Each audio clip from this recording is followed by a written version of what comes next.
Hi, this is Stan Bush. Hi, this is Stephanie Calvert. This is John Payne. This is Jack Hughes. Hey everybody, this is Prescott Niles. Hi, I'm Carrie Stevens. Hello, I'm Kofi Baker.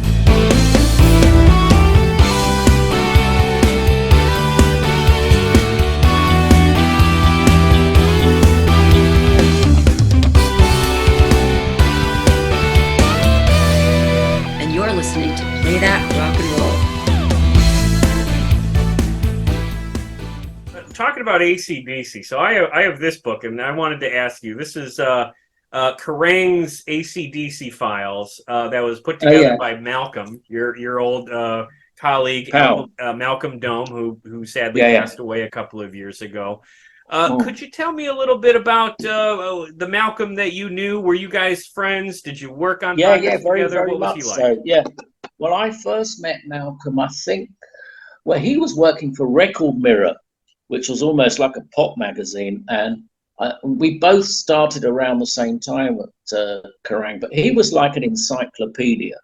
I mean, you could ask about a certain band playing a certain place, he'd tell you the venue, he'd tell you the song list, he'd tell you everything. And then he became more regular on Kerrang, and then because he's so fast and he's such a he was an encyclopedia, he got onto the news pages, and then he would always find out things before anyone else. If there was a scoop, Malcolm was the first one there, and he knew about it ahead of everyone else. And he had very good contacts. And then he got to know sort of good PRs, good press people, and then he began to work. Sometimes he'd delegate stuff, so he began to know what bands I like, what bands they said. Xavier, I want you to review this, or I want you to review that. And then he didn't really drink much in the early days. In fact, he didn't drink at all when I first knew him. And we were on a trip to see, it was Metallica in Paris.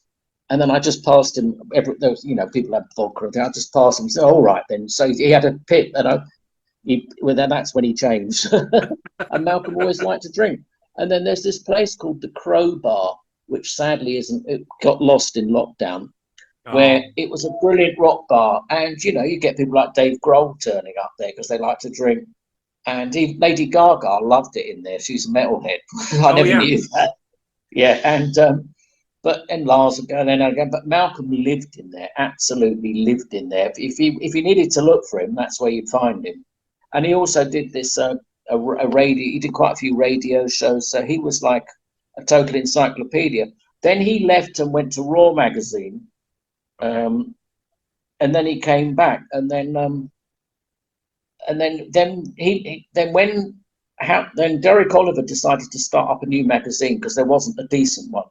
So Rock Candy came along. So you had Howard Johnson, who was another Kerrang writer, a regular one, and Malcolm was the main page editor on it.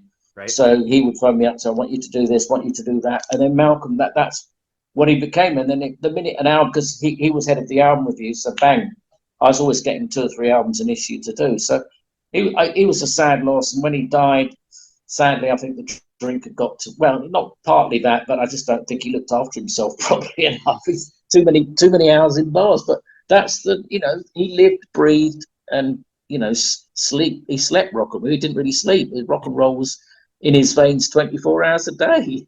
Absolutely. But it's sorely missed. I still think of him every day, really. Oh, well, that's great to hear. He seemed like a cool guy. I appreciate you telling me about him. So yeah, no.